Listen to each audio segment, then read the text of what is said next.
2022 में पता लगा कि दोबारा से ग्रो कर गया। तो फिर 2023 में सेकंड सर्जरी हुई और उसी सर्जरी के दरमियान में उन्होंने मेरा स्टोमा बाहर निकाल दिया।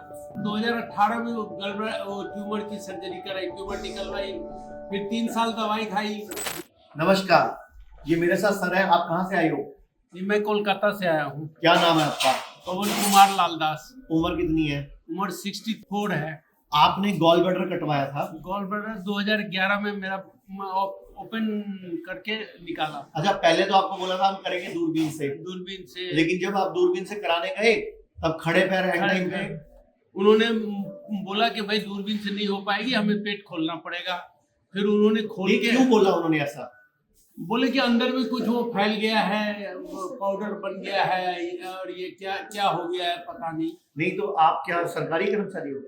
जी, मैं सरकारी कर्मचारी था उस टाइम, अब तो रिटायर्ड हूँ। तो मैं बोलूं कि सरकारी कर्मचारी थे, इसीलिए दूरबीन हटा के दूसरा डिसीजन लिया उन्होंने कि बिल ज्यादा मिलता। वैसे दूरबीन से करते तो 70,000 का बिल बनता, मान लो। जी। आपकी ओपन कर दी मजबूरी दिखा के, तो बिल 2-2.5 लाख का बन गया और उसके बाद जिंदगी नरक बन गई। और वही देखो 2011 में कराया और 5 साल बाद जो है वही गॉल ब्लैडर की जगह में ट्यूमर बन गया।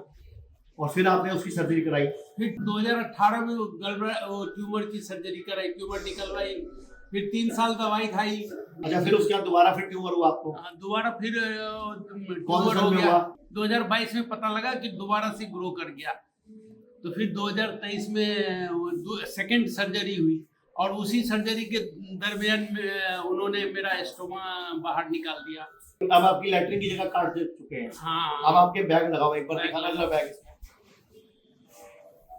ये देखिए जरा, इस तरह इनको लैट्रिन का बैग लेके घूमना पड़ता है। ये बैग हटा दो।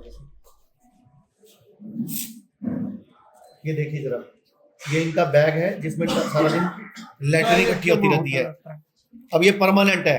अब मुझे बताओ, इनको सरकारी कर्मचारी होने की सजा मिल रही है, इसीलिए मैं बोलना चाहूंगा कि आयुर्वेद को भी पूरा राइट मिलना चाहिए सरकारी कर्मचारियों का इलाज करने का, और पेमेंट टाइम से मिलनी चाहिए, और पूरे देश में ये फैलना चाहिए। आयुष्मान योजना में भी आयुर्वेद शामिल होना चाहिए, वरना लोग ऐसे ही कटते रहेंगे क्योंकि पैसे सरकार दे रही है। तो आप क्या कहना चाहोगे? नहीं, मैं तो ये कहना चाहूंगा कि आयुष्मान में प्रथम प्रायोरिटी होना चाहिए।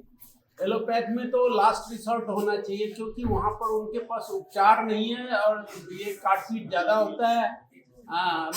बस एक दूसरे का साइड इफेक्ट इतने हो जाते हैं मेडिसिन का, उसका काफी सारा परेशानी हो जाती है। लोग कहते हैं आयुर्वेद गंभीर बीमारियों का इलाज नहीं कर सकता, लेकिन अगर पूरे भारत में कोई गंभीर बीमारी से परेशान है तो आयुर्वेद को ट्राई करने तो आ सकते हो ना, पंचकर्मा करा सकते हो, नुकसान तो कुछ होगा नहीं, लेकिन बॉडी हील कर गई तो जिंदगी आपकी बन जाएगी।